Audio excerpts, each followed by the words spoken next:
What is up, guys? Welcome to the Bay State Media postgame show presented to you by the Spoked B Center Show.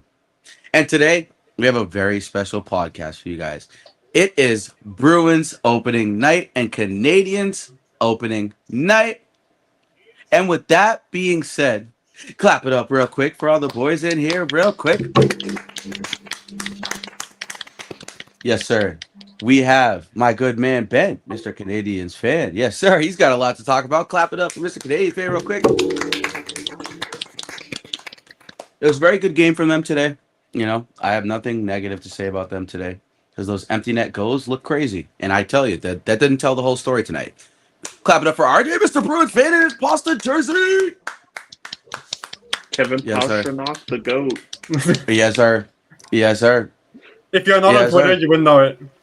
And we have our very good man, Mr. Show Producer, Mr. Founder himself, Mr. Eagles Connoisseur, Mr. New Jersey Devils Fanatic, Mr. Ant-Man. Clap it up for Ant-Man real quick. Now, with that being said, excuse me, guys, we're going to just get right into it, okay? We're going to dive right into this game. The Bruins tonight. The Bruins. Oh. Man, oh, man. Whoa. This team. Oh. Yes, sir. And you already know. Copyrighted.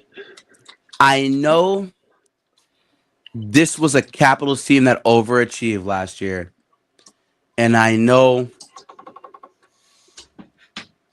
we shouldn't sit here and be like, oh, we're going to the Stanley Cup and we're making the playoff. Like, no. But what I saw tonight, even in this first period, even with the team being a little lethargic, I just want to ask you guys quickly, like, what was the Bruins' biggest strength tonight? And we'll start with RJ. We'll start with RJ and go to Ben. It was easily our top line with Lindholm, Geeky, and Pasta. Like, plays where it's like, yeah, they didn't score, but, like, they just seemed to be all in touch with each other, like a well-oiled machine. Yep. And that was a big thing, too. 1,000%. That first line was great. And it also helps that Lindholm looks better. Like, he actually looks like what Lindholm used to be. Both Lindholms. Yep. And now, even though I posed this question to you, do you know if there's like another strength you have in mind tonight from the Bruins that you saw throughout all three periods, or you could just pick from a period? Like, what was another strength you saw that was different from last year that we changed? Outside of probably the obvious, also Swayman. Like, Swayman played amazing. Like, there was, like, he made some amazing. Honestly, the defense, I'll talk about that later, kind of left him out to dry a few times, it felt like. But he made some amazing saves. This game could have been way worse if he was not playing. Absolutely. Yeah. Absolutely. If Swayman's playing like this, ooh, I'm excited. We got a chance. Yep. If Swayman is playing like this every game, bro, we have a chance. And I think that the biggest thing for me tonight in the first period, there's a lot of mistakes, but I feel like the one glaring, like, real clear-cut guy who probably, I would say he definitely had the biggest impact throughout this whole game, or even just in the first period, like you said, was Jeremy Swayman. He stood on his head to save this defense early on in the first period that had a little bit of troubles keeping up with the Capitals in the first period. And Geeky looked amazing on that first power play of the year for the Bruins. I thought he looked great. I thought he was making the right IQ decisions that he couldn't make last year. And there was a lot of sloppy play, though. And I just kind of want to address the sloppy play a tiny bit in this first period. It was tough. It really was. It was tough to sit here and watch this first period sometimes as a Bruins fan in the past year. But, Geeky, he looked great, but there was lazy and sloppy cycling after lazy zone entries on multiple occasions. I think the problem was that there was just lazy zone entries and that the first period they came out a little bit flat, which we saw a lot last year. But I feel like throughout the course of the game, they picked that up. Low Ride pinched too hard up on the boards on the power play clearance with 25 seconds left on that first power play in that first period. And I thought that could have been a shorthanded goal because as you saw on that play, it 100% probably could have been a shorthanded goal. And I think that even if it was a shorthanded goal, I think people would look towards low ride pinching up, even though it wasn't still at the end of the day. That's something that I really noticed that low rise still, at least he's trying to be aggressive, but he's not picking and choosing the right times to be aggressive. And then Middlestat consistently entered the zone and got out on the rush a lot this whole entire game today. Middlestat was a very healthy surprise. It's a guy, like I said in our group chat on Instagram and our executive chat, it is a guy who I thought was going to make a big difference this year. And tonight you could see the big difference that Middlestat made offensively. And Corrali's stupid ass interference call at in that period, he Yeah, just that had was a no dumb business call. taking that. He just had no business taking that penalty. I'm sorry. There was no need for that in that moment. There's really not much to say about that. And the Bruins played well in the corners, but on both ends of the ice, the offensive, defensive zone of the ice, but they did not cover the slot well on defense. It was not good for them in that first period. So I think that that's a lot for the team to work on, and they worked on a lot of that clearly through this offseason. And RJ, about the rest of the game too. Like, what did you see based on that? That was like an improvement. Ooh. If you got one, if you got one. Um, honestly,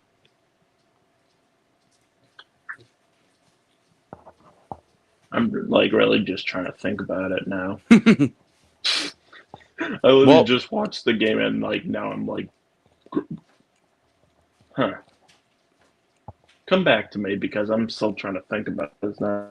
okay. Lord, So this is embarrassing. Honestly, it's this is okay. not me.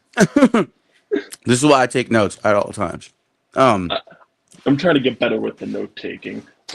so an offensive problem in the first period of the game, which I felt like the Bruins weren't getting enough bodies to the net, and I feel like they weren't picking the right times to shoot. Whereas the second period, they did a good job of getting pucks on net, and they did a very, very good job of just getting the pucks on net and guys driving to the net. I mean, you saw that goal that Pasternak scored, where he had to facilitate the puck, which beautiful improvement for Pasta, who really wanted to shoot and do a lot of stuff last year, right? Yeah, Like he's facilitating.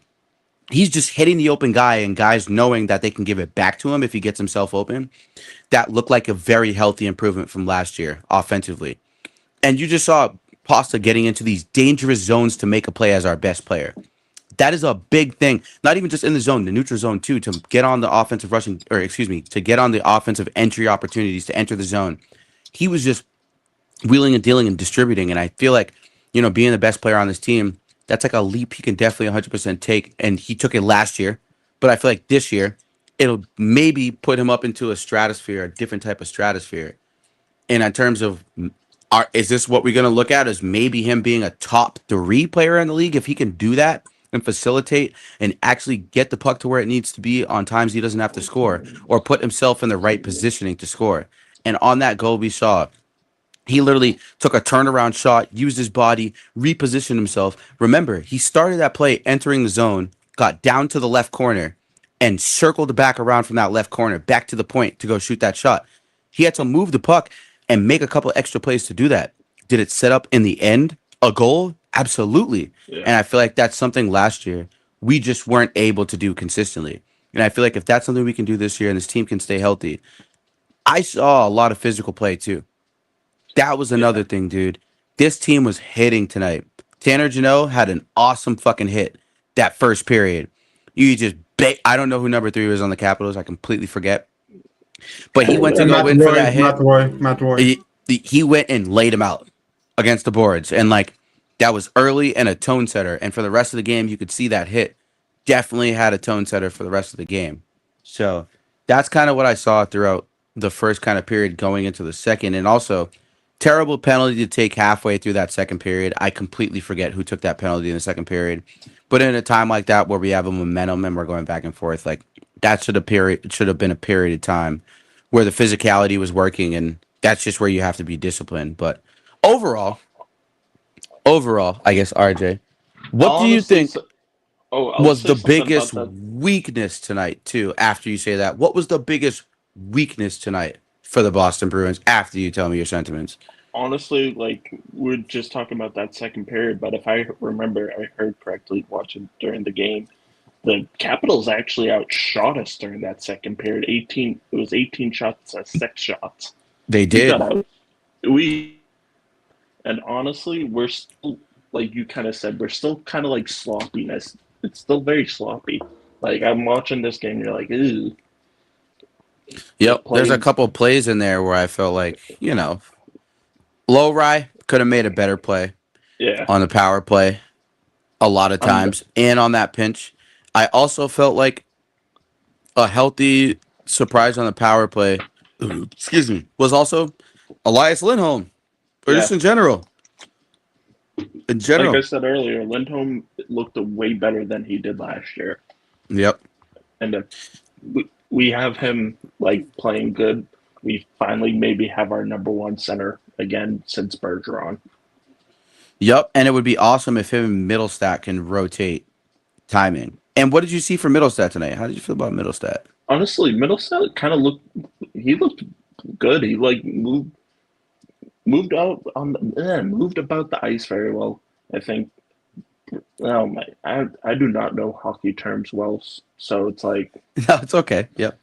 that's my issue. I like, but like he moved about the ice very well, and I think getting into the zones, he did well on that. And even though he didn't score or assisted on any of the plays, he played very well.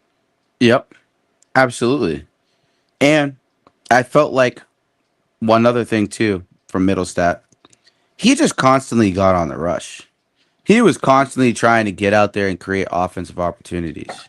And when he went out there, there was a specific play Ben and I were talking about throughout the game where Middlestat definitely, in a situation where he entered the zone, he stick handled, made a play, and he got himself into a dangerous scoring chance on the right hand or on the right circle in the Yeah. offensive zone. I wouldn't have taken a shot there in that situation due to the angle. It didn't really look like he had one, but he also kind of didn't have an option to pass. So even just the idea of getting the shot in that direction is a good step in the right direction from last year, where this team was very afraid to put pucks on net. And a big thing about our old Bruins identity is this team 100% was very, very elite at getting pucks on net and getting guys in front of the net, creating traffic and creating goals off of rebounds. You look at the 2011 team, the 2013 team, the 2019 team. A lot of these guys, bro, they were not overly offensive skilled guys. They had to No, utilize the skills to what they were. And I feel like you saw a lot of that this game. They were just really trying to drive the net, get pucks on net. And when they got pucks on net, either from the blue line or above the circles, or even sometimes when they got rebounds above the set, they were just battling. And I feel like that's what you want to see early on from a team that we expect to make the wild card, bro. I know it's it was a rough season last year, dude, and a lot of stuff is going on. But this is the team you want to see kind of make the wild card for improvements. And if we can, these are the types of games we have to have. So, and Ben, if you guys have any thoughts on the Bruins Capitals game, Yeah. please.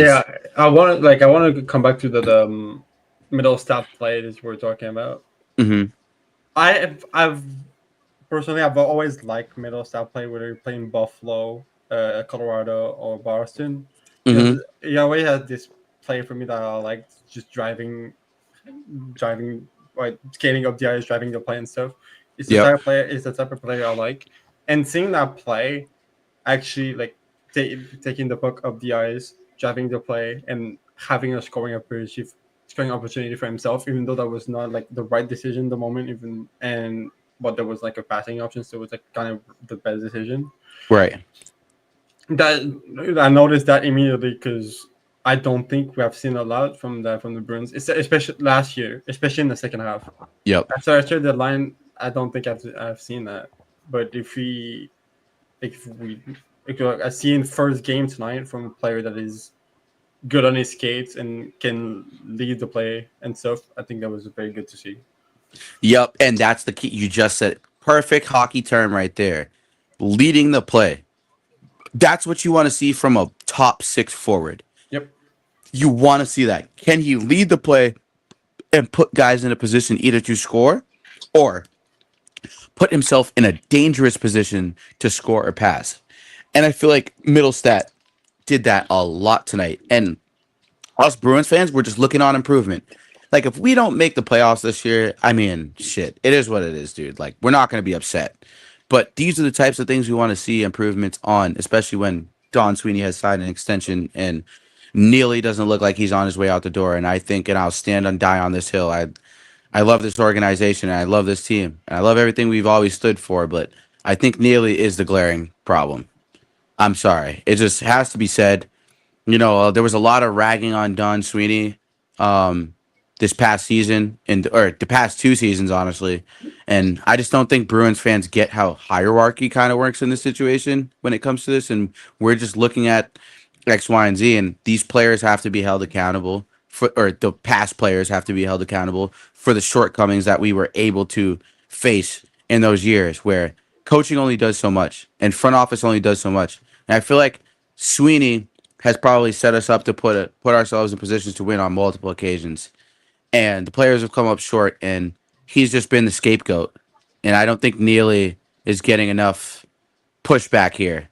And if we just ship Sweeney out and bring another guy in, I'm not so fucking sure Cam Neely is gonna I'm not so sure he's still gonna be blamed for the problem. The problems will still be there. So you saw tonight, like the players are stepping up to beyond their ability. I mean, this is a team, the Capitals team that was a 1 seed last year, man. And I know it's an overachieving team, but we were a team that didn't even make the playoffs, so we had no business beating them tonight. And I'm very proud of the way we played tonight, especially it's not going to show up on the stat sheet. Man, I tell you guys all the time, I love Hampus Lindholm, dude. I love him. I think he's great. He's not one of the most explosive skaters, but he's one of the most skilled players 100% in the league. 100%. He's extremely skilled. Offensively, he's great. He's got great hands. He knows when to shoot the puck. He knows when to pass. He knows when to cycle. He knows when to dump. He knows when to make a breakout pass. I think that those things that don't show up on the stat sheet are going to be a lot of what the players should attribute to this year, especially Hampus Lindholm, who he is going to have to do a little bit more offensively, and he is going to be a power play quarterback. As much as I love McAvoy, right? I want McAvoy to kind of be the guy to be more aggressive shooting it, and I want Lindholm to be the guy to QB it. So, just a couple of things I noticed. I do agree with that because Lindholm, when he was in Anaheim, we saw this play a lot from him. Like, his highest scoring season is with his first full year with the Bruins with 80 games. Right. But like, if you go all from the time he got the NHL full time, 30 points at 78, 34 and 78, 20 and 80, 20 and 66, 31 and 69, 28 and 76, 22 and 56, 6 and 18, 22 and 61. And when he got to the Bruins, it's 5 and 10, 53 and 80, 26 and 73, and 7 and 17 last year. So the production is there. That's not if you can provide that production all throughout the year and not get injured like last year. I know that's difficult. That's that's easier said than done. Absolutely, yeah, exactly. Yep, exactly. That's easier said than done. If he can stay, I'll say if he can stay healthy, that's a very good thing for the Bruins because he can be a play leading guy and be a good power play quarterback. May that be the power play 1 or power play 2. And that's his strength. And he's not gonna wow you laying guys out, bro. No. And that's why I think he belongs with McAvoy. There needs to be a guy that takes the pressure off of, and I get it, for depth reasons, they probably need to be split up. I get it. A different line. But I'm sorry, no. You got to see what that looks like at least a couple times just to see if that's overpowered. I can't lie to you. I would rather trust Lowry against second liners, bro. I don't think Lowry he's young, dude. He should ease his way into these types of minutes because he doesn't have the physicality McAvoy had at a young age. No. McAvoy is an American player. That you know what I mean? It's predicated on that, and that's what we predicate. And honestly, I think Lowry, he's American too, but he doesn't have that American style defenseman type of style. Adam McQuaid, Brent Seabrook. No, wait, I lied. Not Brent Seabrook, Well, right? No, it no, he was. it also He helped that Brent when Seabrook was McAvoy American, was a right? rookie. Let me check. It, No, it it's also I'm Canadian. helped that sorry. Mac. Canadian. Oh, Canadian. see, I'm over here talking shit. I'm sorry. I'm He's over. born in. You know, He's born in BC. Canadians got it all with Canadians players. They teach you everything since out the womb. They're like, you need to hit niggas out the womb. So I'm sorry. You know what I mean? Sometimes I get them mixed up, but you know, I think that anyways, what you guys understand, like Keith Kachuk, Brady Kachuk, Matthew Kachuk, Charlie McAvoy, Austin Matthews, American players just have that brute physicality along with like just that type of play when it comes to also the willingness to just bang in the corners. And we're so skillful in the corners as American players. Like, I think that McAvoy had that just coming like right into the league, kind of. Because I feel like Yeah. McAvoy was, if I'm not mistaken, right, Ben? I think you would know this information. If not, you could probably look it up quickly.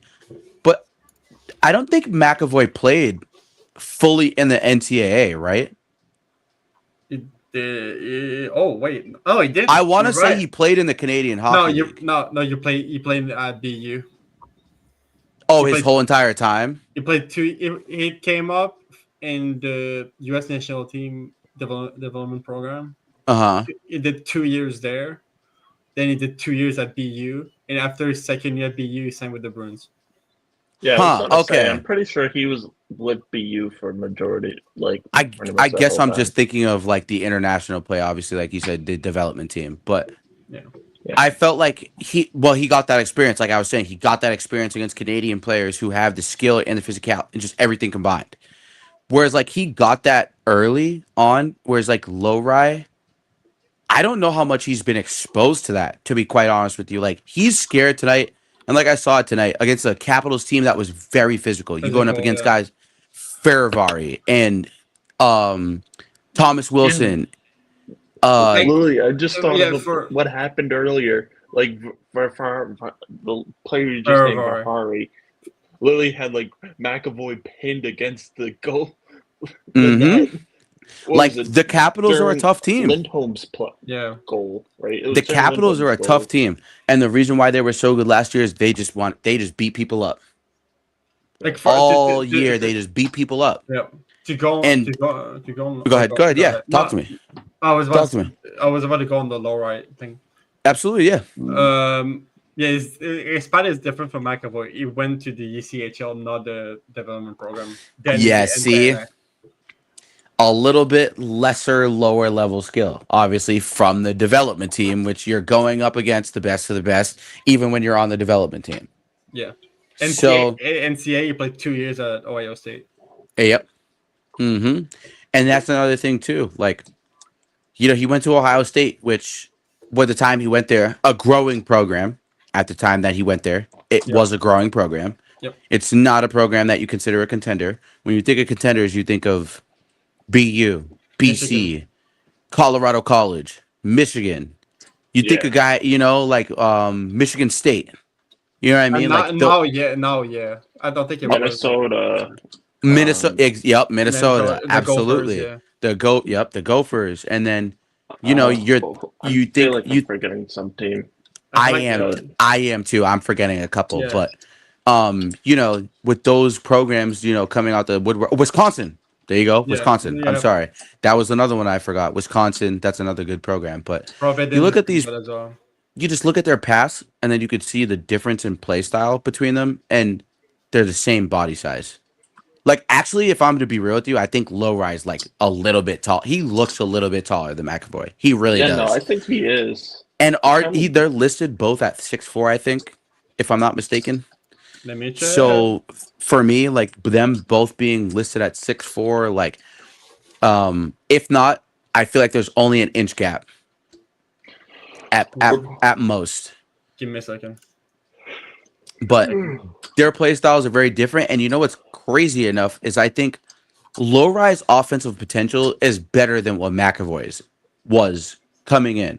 You couldn't be more far off. There's 4-inch difference. How tall is McAvoy? 6'1". There's no way. No. No. On the Yeah, I was NHL gonna say on the McAvoy's NHL not that No. big of a on the tall of a NHL guy. on the NHL website, McAvoy is listed as 6'1". I've seen McAvoy in person a million. I swear to God, he's 6'3". I'm not. I'm just being. He might be listed at 6, but this is the same shit they do in the NBA. It's like they list you, like, bro. They list Kevin Durant at probably. It probably says 7 feet now as of recently, but when he was early on in his career, they were like, he's 6'10", he's 6'11". Bro, Kevin Durant, I've seen him in real life. Bro, he's 7 feet tall. He's almost just as tall as Giannis. Like, if that, and I've seen Yeah, all they're these like guys. close to around the same size. I feel like they just list guys based on whatever when they're young, and then they try and go from there. Like, Paul George is he's 6'10", like in a half, or Yeah. he's like 6'11". Like, Yeah. he's not 6'8" or whatever they have him list 6'9". Really? He's They list him as 6'10". like No, he's 6'10", bro. I promise you, he's 6'10". I've seen him in front of my own two eyes. He's 6'10". I promise you. Like, TV you doesn't know do what? enough justice, bro. It doesn't. I think McAvoy is 6'3", dude. Or at least 6'2" and a half, 6'2".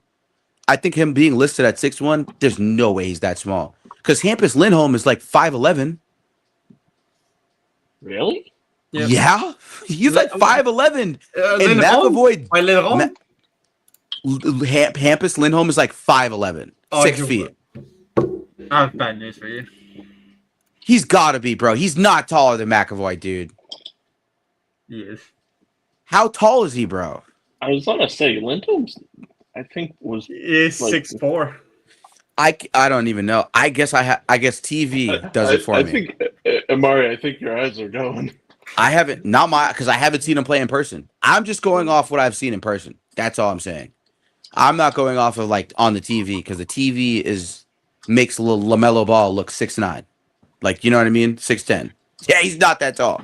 Like, you know what I mean? Like, I feel like, yeah, I haven't seen Hampus Lindholm in person. I wasn't able to see him last year in person, unfortunately. But yeah. Anyways, but to backtrack on that, just to go to comparison, like you said, ECHL versus USA Development, you see it in their type of play. Yep. And McAvoy is just more willing to go in the corners and dig, and I think Low Rye is he's just a little soft, bro. And I'm very high on him. There's a couple guys in our group chat and a couple people who would love to get on this pod, and they've said it before and said, Low Rye this and Low Rye that. Like, I think he does have the potential, and he does have the tools. There was a I play. root for him. I root for the poor guy, there was a but like play. sometimes it's hard. Mm-hmm. There was a play. I don't remember which play it was, but me and you like noticed it. Like this man is like, again, he's 6'4", 6'5", and he's getting bumped off in the offensive corner. Yeah. Like, We saw like, that specific play where he got smoked. He's getting bumped off in the defensive corner. Brother, you're 6'5" and 218. Use your frame, dog. Yep. Like, damn.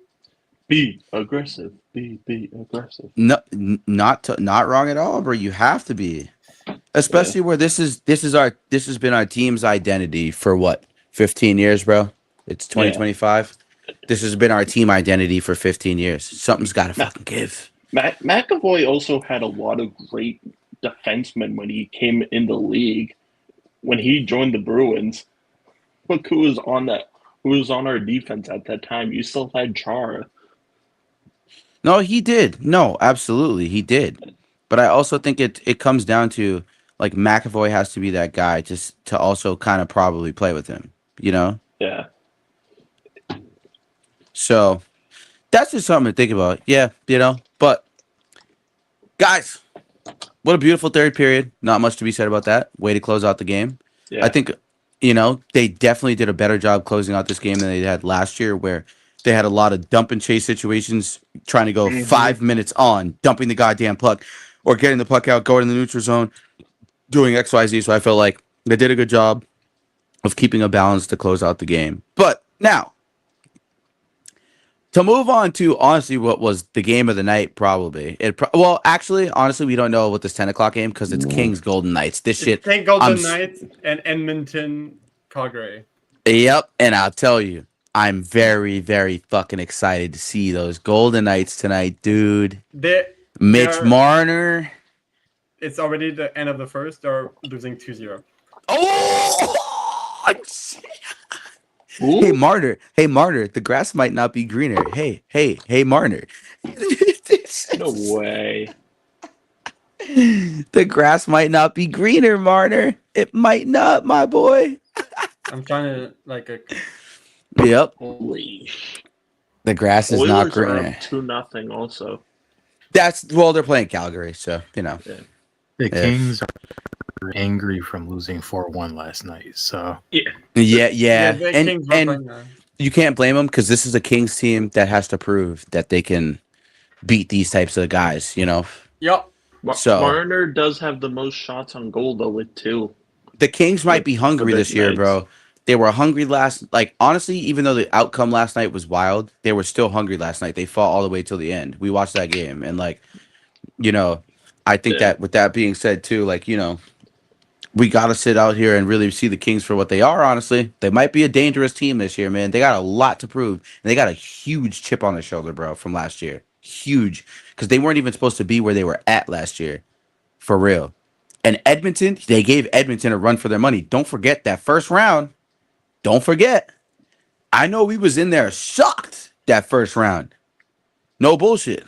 So, you know, something to look out for. Something to watch, something to definitely take into account. But with that being said, we're gonna go to my good man Ben here, man.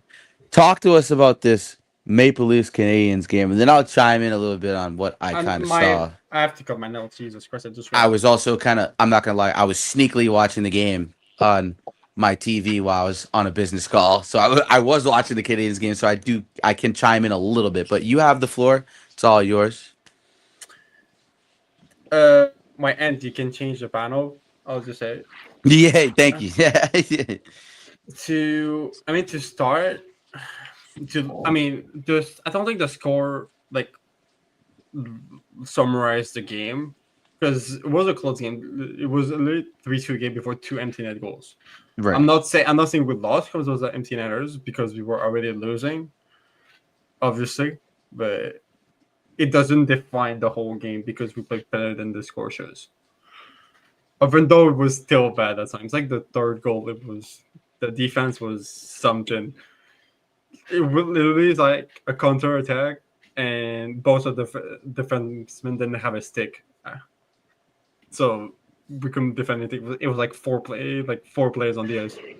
Literally, like both of the defensemen didn't have a stick. It was like we were five, who like four because two defensemen didn't have their stick. Like so, like last year, in our regular season opener, we beat them, I believe, 1-0 at home. Mm-hmm. Not to lose 5-2 away in a home opener where we're supposed to be a better team on paper because we have improved. It's not like concerning, but like it brings a bit of worrisome of where we can go. Mm-hmm. Because even, of course, we got like after the 1-0, of course we got better throughout the year. Right. But we like later down that year we lost 1-0 to them away. Mm-hmm. So if we're better, why like allowing more goals? Yeah, if it ain't broke, not, don't fix it. because Yeah. because we didn't play great. Literally, the first goal happened within literally 60 seconds in. It's a tip in. Yeah. And the goalie couldn't do anything. I saw that. I was like, "Well, good start, boys. That's great start." Yeah. And but the thing is too, bro, is like, you can't be too hard on yourself, No, It's a I'm not. It's a first game. it's first game, and I feel like, it was a very back and forth game, and the Canadians definitely, dude, they looked great tonight. I know, there's a couple guys on there that, gave up in some moments. I know the goals were there, and but it's against the Toronto Maple Leafs team that made it farther than you guys last year. It's the first game of the season. Like, I actually have the Canadian. Like, I think this is a team that could genuinely go to the Eastern Conference Finals. If you really look at the roster and look how it's constructed, and you look at what different types of skills that each of these players have, you got a lot of all-around guys on that roster, and then you got a lot of overachievers. And I feel like if stay healthy this Canadians team that overachieved last year and no one expected them to be where they were. This is a team that could overachieve after still overachieving last year. They could Yeah. overachieve another time. And if they don't make the finals, there's nothing wrong with it. Like zero if they don't make the Stanley Cup finals.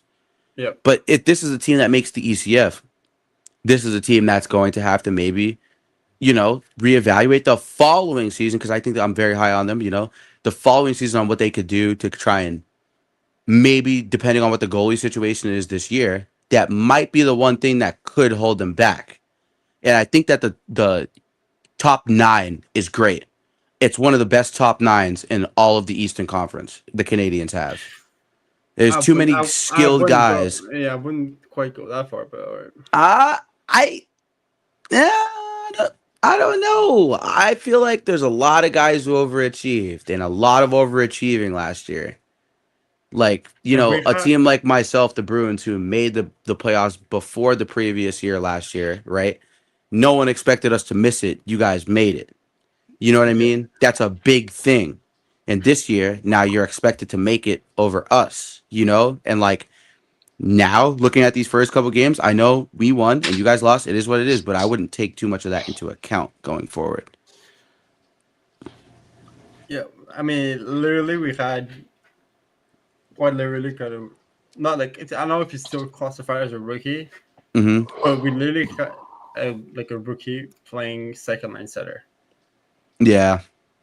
Literally, our second line, if I remember correctly, it's Nuruk, Kapanen, and Demidov. Yeah. Like Demidov is expected to be on the top 6. That's fine. Nuruk, second, third. That's fine.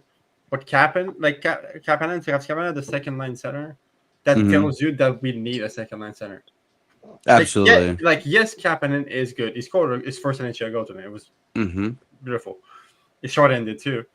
But if we have Kapanen as the second line center, it's not like I would say worrisome, but it's like it's a glaring issue. Yep. Yeah. And I think I wouldn't say maybe glaring, but I would say that, it would be a problem if he can't produce enough to stay where he's at, Yeah. Okay. Whereas opposed to like tonight, like you guys it was really defense in the faceoff circle that was the deciding factor. They had 9 more hits than you guys tonight.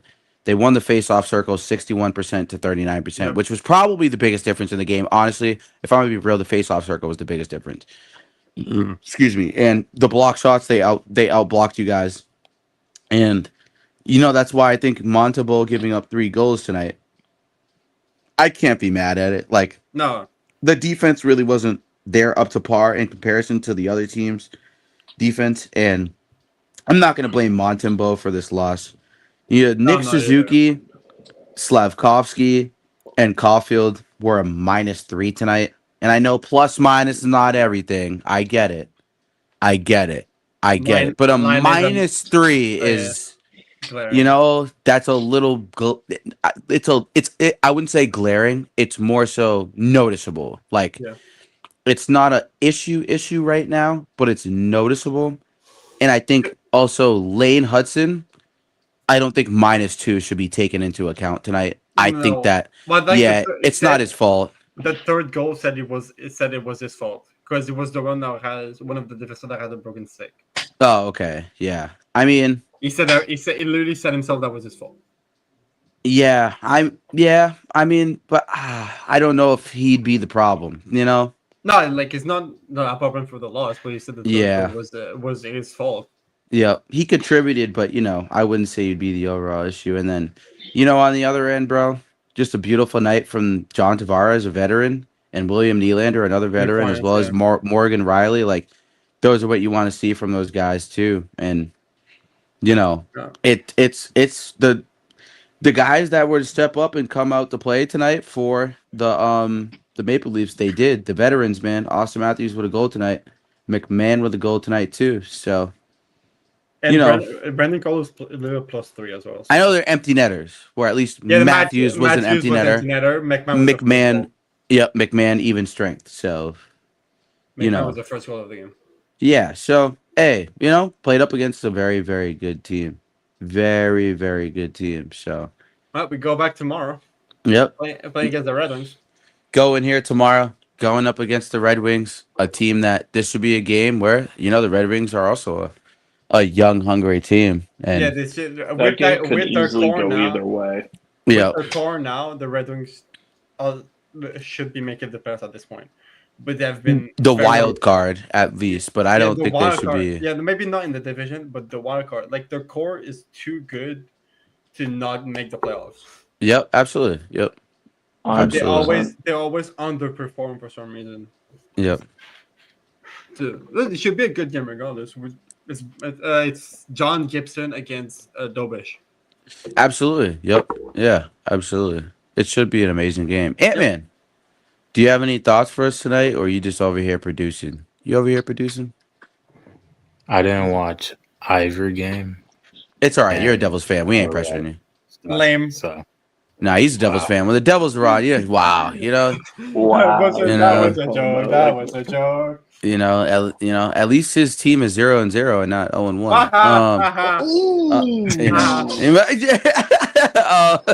Imagine being 0-1. Yeah, right. Imagine yeah, we being might 1-0. watch that games, but it's alright. Imagine being 1-0. Imagine overachieving from the start. Shoot, I'll take it. It may not be the whole year, but I'll take it. I'll take it for right now. But we got another game tomorrow night, which I feel like with the way the Blackhawks played against the defending champions, this is more of a test of us tomorrow night. They're coming off a very good momentum type of game. They didn't win, but this is a very good Blackhawks showing that we saw last night. If you guys watched, watch our other pods, what we said about the Blackhawks. If you guys like to bet or do anything else, go watch the stats and the analysis we gave and watch this game, and you guys will see we got you covered every single night. Yeah, I watched most of the game as well. If I wasn't there for the actual live. But Yes, indeed. But tomorrow, guys, we have a kind of a special Bay State Media pregame show for you guys tomorrow. We're gonna give you guys a little NFL talk and a little NHL mixed in, just because we do have the Thursday night game tomorrow. Then we do have a Bruins game tomorrow. There's a Habs game. There's a Devils game. Yep, there's a Habs game. There's a Devils. So we want to mix Bruins in. Game. Yeah, we want to mix in everything with y'all tomorrow. So tomorrow there will be a myriad of different things, so you guys will be able to see that tomorrow. But we'll treat you guys to something special. Yeah, a little bit. It is gonna be a special episode, so we'll treat you guys that tomorrow. And thank you guys for tuning in. I know it's a little bit late in the midweek for you guys, and it is hockey. Our hockey crowd hasn't gotten acclimated normally as usual yet, but they'll be back. They'll be here. So we love the fact that those of you that pulled up tonight, and then as per usual, my guys Ben, RJ, and as per usual, clap it up real quick. It's great to be back. Great to be back. Yes, sir. Amazing to be back. First post-game show of the year. Glad to get that out the way. But I'm going to go on Discord. Oh, well, I'm probably sure some of us are. Maybe Ant. I think he's probably got a late night. Early morning tomorrow. So Ant is probably going to see his way out here. But I will be in the Discord. I'm sure Ben and RJ will be in there for a little bit. I'll be there. There. Yep. So I'm gonna go play some Call of Duty, some Madden, some 2K. I'm feeling NHL tonight. It's just NHL night. I'm feeling NHL. So, but yeah, love you guys. Absolutely. And peace. Deuces.